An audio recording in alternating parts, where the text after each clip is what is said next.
ধনীরা যাকাত দিবে, নিজেদের দায়িত্ব পালন করবে। গরিব আমার ধনীদের, প্রত্যেক ধনীর 100 টাকার মধ্যে 2.5 টাকার মালিক গরিব, ওই 2.5 টাকা হিসাব করে দিয়া দাও। এটা ধনী মালিক না। যদি গরিবের এই 2.5 টাকা খায়, 97 টাকা আটা নাও হারাম হয়ে যাবে। ফরজ হলো যাকাত, যাকাত আদায় করা। এক দেওয়ার নাম যাকাত দেওয়া, আর একটা হলো যাকাত আদায় করা। যাকাত দিবেন বা আদায় করবেন ধনী। দিবেন কাদেরকে? যারা অসহায় গরিব, অর্থাৎ যাকাত খেতে পারে এমন মানুষ। যাকাত দিতে পারে না এরকম মানুষ কিন্তু অসহায় না। যাকাত খেতে পারে মতো ব্যক্তি, এরা অসহায়। যাকাত দেওয়া এক জিনিস, যাকাত আদায় করে দেওয়া ভিন্ন জিনিস। নাম্বার 2, গরিবের দান করা এক জিনিস, গরিবের হক আদায় করা আর এক জিনিস। যাকাত দেওয়া কেমন? قال النبي صلى الله عليه وآله وسلم إذا مات الإنسان انقطع عنه عمله إلا من 3 إلا من صدقة جارية أو علم ينتفع به أو ولد صالح يدعو له। 3 জিনিস দুনিয়াতে রেখে গেলে এর সওয়াবের পাওনা আমি সাথে না নিলেও আমার অ্যাকাউন্টে জমা হবে। এক হলো সাদাকায়ে জারিয়া। এটার দ্বারা উদ্দেশ্য ওলামায়ে কেরাম নিয়েছেন গরিব, এতিম, অসহায় মানুষের কল্যাণে দান ও সাদাকা করা। কি করা ভাই? দান করা, সদকা করা। এক দান হলো নফল, কি নফল সদকা, আর একটা হলো ওয়াজিব, যেমন ফেতরা দেওয়া। রমজানে আমরা ফেতরা দেই, ঈদের আগে দেওয়ার নিয়ম। ইসলামিক ফাউন্ডেশন কর্তৃক ঘোষিত ফেতরা 115 টাকা সম্ভবত, নিম্নে, উপরে আরো বেশি। কিসমিসের হিসাব করলে 3000 টাকার উপরে। আর একটা হলো ফরজ। নফল সদকা, রোজাদারকে ইফতারি করাবেন, রোজাদারের ইফতারির আয়োজন করবেন, গরিব অসহায়কে সহযোগিতা করবেন বিভিন্নভাবে। ফরজ হলো যাকাত, যাকাত আদায় করা। এক দেওয়ার নাম যাকাত দেওয়া, আর একটা হলো যাকাত আদায় করা। যাকাত দিবেন বা আদায় করবেন ধনী। দিবেন কাদেরকে? যারা অসহায় গরিব, অর্থাৎ যাকাত খেতে পারে এমন মানুষ। যাকাত দিতে পারে না এরকম মানুষ কিন্তু অসহায় না। যাকাত খেতে পারে মতো ব্যক্তি, এরা অসহায়। যাকাত দেওয়া এক জিনিস, যাকাত আদায় করে দেওয়া ভিন্ন জিনিস। নাম্বার 2, গরিবের দান করা এক জিনিস, গরিবের হক আদায় করা আর এক জিনিস। যাকাত দেওয়া কেমন? আপনি দোকান থেকে পৃথিবীর নিম্ন শ্রেণীর কাপড় কিনে আনলেন, কোম্পানি এর থেকে 3rd ক্লাসের কাপড় আর বানায় না, অন টাইম, একবার পরলে শেষ।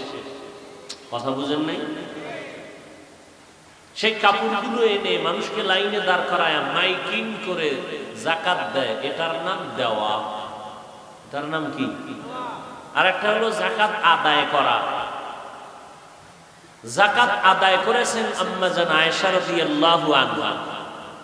2 মিনিটে ঘটনাটা শোনাচ্ছি। আম্মা জান আয়েশা রাদিয়াল্লাহু আনহা তার খাদেমকে যাকাতের টাকা দিয়া বললেন, অসুস্থ এক রোগী, গরিব, যাকাতের সম্পদটা তাকে পৌঁছে দাও। তিনটা শর্ত নজর রাখবা, তিনটা কথা। এক নাম্বার, যাকাত যে দিবা তার হাতে দিবা না, যাকাতটা সে যে বিছানায় অসুস্থ পড়ে আছে ওই বিছানার পাশে রেখে দিবা, হাতে দিবা না। নাম্বার দুই, যাকাতের মাল এই কথাটা বলবা না। নাম্বার তিন, বিনিময়ে কোনো দোয়া চাইবা না। যাকাত আদায় করার কথা বলছি, এর আগে বলছি দেওয়া।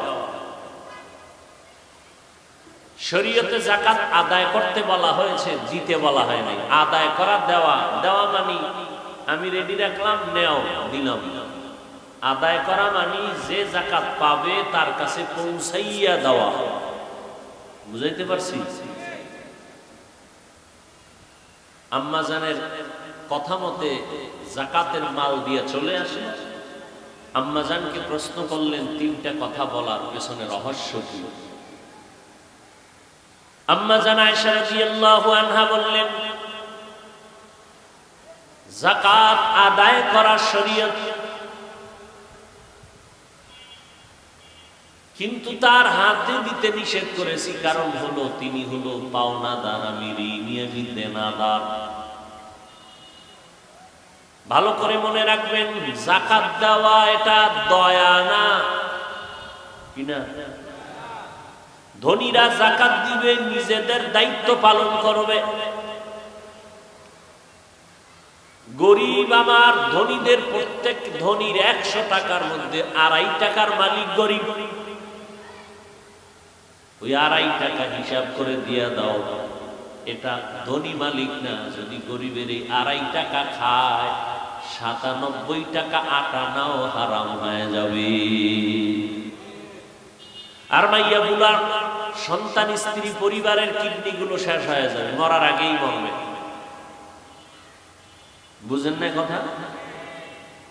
যাকাত দেওয়া দয়া না, না, বরং নিজের উপরে বিশাল এক জিম্মাদারি ঋণী। আমি ঋণটা আদায় করে দিলাম, আমি দায়িত্ব মুক্ত হয়ে গেলাম। তাহলে পাওনাদার গরিব, 2.5 টাকা পাবে গরিব।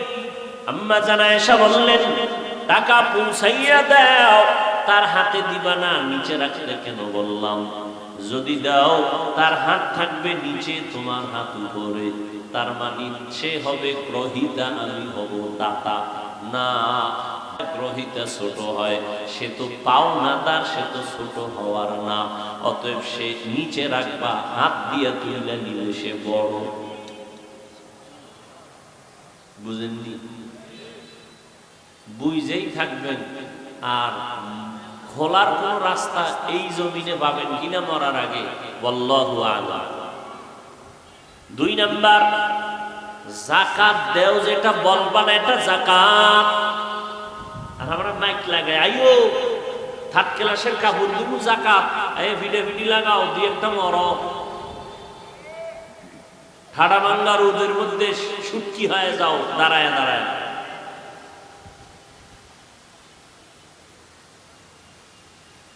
আম্মা জান আয়েশা বললেন, যাকাত এটা বলা যাবে না। নাম্বার 3, কোন দোয়া চাইবা না। কেন? দয়া করলে না দোয়া চাবো? যাকাত দেওয়া কিনা, তো দোয়া চাবো কেন? এটা তো তার পাওনা আদায় করে দিলাম। দোয়া তো আমি চাবো, ভাই আপনি দোয়া করেন, আমার পাওনাটা আমি পরিশোধ করতে পারছি, আল্লাহর কাছে আমি প্রিয় হয়ে গেছি, পাক হয়ে গেছি। ও গরিব ভাই দোয়া করেন। ভাইরা আমার,